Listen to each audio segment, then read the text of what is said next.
Good morning everyone. आप सभी का एक बार फिर से हमारे यूट्यूब चैनल पर हार्दिक स्वागत है। आज मैं आपको बताऊंगा एक्सरसाइज 4.4 जो द्विघात समीकरण चल रहे थे उस विषय पे। एक्सरसाइज 4.4 को देखते हैं। और मैंने आपको पहले ही बताया था कि कोई भी प्रॉब्लम आती है तो आप उसको ग्रुप में अपलोड कर दिया करें, जिससे हमें आपकी समस्या का पता चल सके और हम उसका सॉल्यूशन आपको प्रोवाइड करा सकें। चलिए स्टार्ट करते हैं एक्सरसाइज 4.4। वीडियो स्टार्ट करने से पहले मैं आपको बता दूं कि आज जो आपका प्रमुख टॉपिक रहेगा वो मूलों की प्रकृति रहेगी। और मूलों की प्रकृति को हम एक विविक्त कर सूत्र होता है उसको समझ लीजिए। विविक्त कर का सूत्र होता है d बराबर बी स्क्वायर माइनस 4ac। विविक्त कर का सूत्र होता है d बराबर बी स्क्वायर माइनस 4ac। और जो मैंने आपको बताया था कि द्विघात समीकरण होता है A x square plus B x plus C is equal to 0, जैसा कि ये दिया गया। यहाँ सबसे पहले हम ए और बी सी इनकी सभी की वैल्यू फाइंड कर लेते हैं। वैल्यू फाइंड करने के बाद हम विविक्त कर का सूत्र लगाते हैं डी बराबर बी स्क्वायर माइनस 4ac। सूत्र लगाने के बाद हम वैल्यू रख कर देखते हैं। फिर ये डिपेंड होता है कि अगर डी का मान 0 से बड़ा आ जाए, समझे बात को। अगर जैसे ये 0 है और ये ऊपर की संख्या है और ये 0 से नीचे की संख्या है, अगर d का मान 0 से बढ़ कर के आता है यानी 1 2 3 4 5 प्लस में आता है, तो समझ लीजिए कि जो मूल होंगे वास्तविक परिमेय असमान। यानी मूलों की प्रकृति कैसी होगी? वास्तविक होंगे, परिमेय होंगे और असमान होंगे।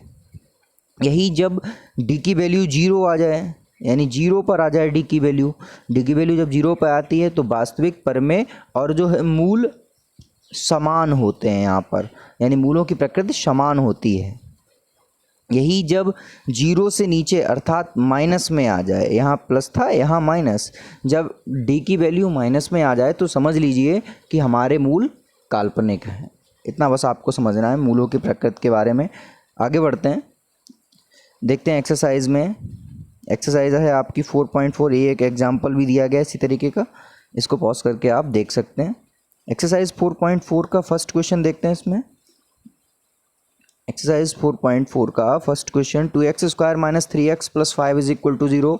तो फर्स्ट स्टेप में हम क्या करते हैं, इसकी तुलना कर देते हैं। ax square plus B x plus C से तुलना करते हैं तो a की वैल्यू आती है 2 और b की वैल्यू आती है -3, c की वैल्यू आती है 5। हमने पहले ए बी सी फाइंड कर लिया। हमने विविक्त कर का सूत्र लगाया d बराबर बी स्क्वायर माइनस 4ac, जो कि b की वैल्यू थी -3 तो -3 का स्क्वायर माइनस 4, जो कि a की वैल्यू है 2 और c की वैल्यू है 5। तो माइनस, क्योंकि माइनस का स्क्वायर करेंगे तो माइनस माइनस प्लस, 3 3 ज़ा 9 और 4 2 ज़ा 8, 8 5 ज़ा 40, यानी 9 माइनस 40। तो चूँकि 9 छोटे हैं और 40 बड़े हैं तो हम उसको माइनस करेंगे तो -31, यानी हमारा d का मान किसका आया? माइनस में आया। d की वैल्यू आई -31। अभी मैंने आपको बताया था कि जब माइनस में आ जाए तो मूलों की प्रकृति कैसी हो जाती है? तो मूल काल्पनिक होते हैं। इसका आप स्क्रीनशॉट ले सकते हैं या पॉज करके इसको अपनी नोटबुक में नोट कर सकते हैं। आई होप कि ये आपके समझ में आया होगा मेथड इसका। आगे बढ़ते हैं। इसी तरीके से ये और भी क्वेश्चन दिए गए हैं। सेकेंड वाला भी ऐसे ही है और थर्ड वाला भी ऐसे ही है। आपको परेशान होने की ज़रूरत नहीं है कि इसमें सेकेंड वाले में रूट दे दिया गया, कोई दिक्कत नहीं। वहाँ पर b की वैल्यू जो है -4√3 हो जाएगी, आप आसानी से कर सकते हैं।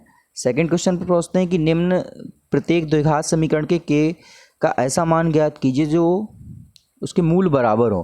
क्योंकि मूल बराबर कब होते हैं? यानी जब d की वैल्यू 0 हो जाए।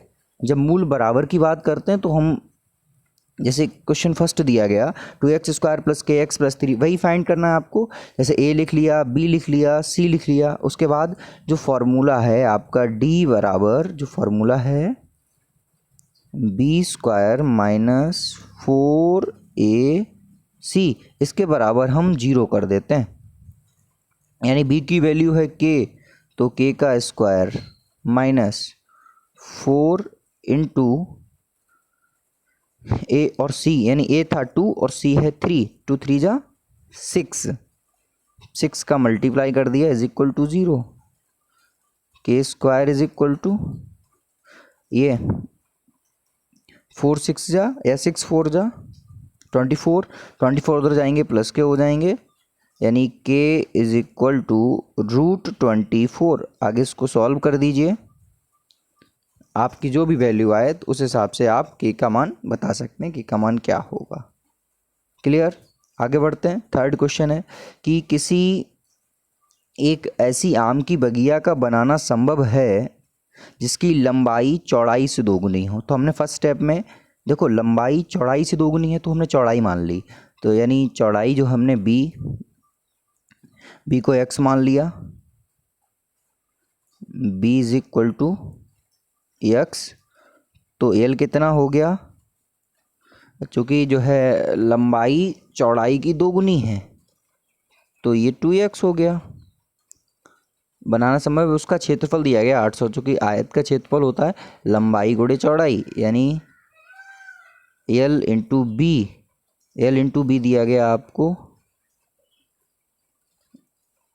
800, यानी x इंटू ये 2x into X is equal to 800। इसको सॉल्व कर दीजिए, 2 से कैंसिल कर दीजिए, 400, यानी X square is equal to 400। तो x की वैल्यू आ गई 20, यानी चौड़ाई 20 आ गई आपकी और लंबाई आपकी 40 आ गई। तो इस तरीके की बगिया बनाना संभव है। फोर्थ क्वेश्चन देखते हैं, क्या निम्न स्थिति संभव है? यदि है तो उसकी वर्तमान आयु ज्ञात कीजिए। कि दो मित्रों की आयु का योग 20 वर्ष है, 4 वर्ष पूर्व उनकी आयु का गुणनफल 48 था। ये भी इसी तरीके से होगा, दो मित्र की आयु का योग कह रहे हैं।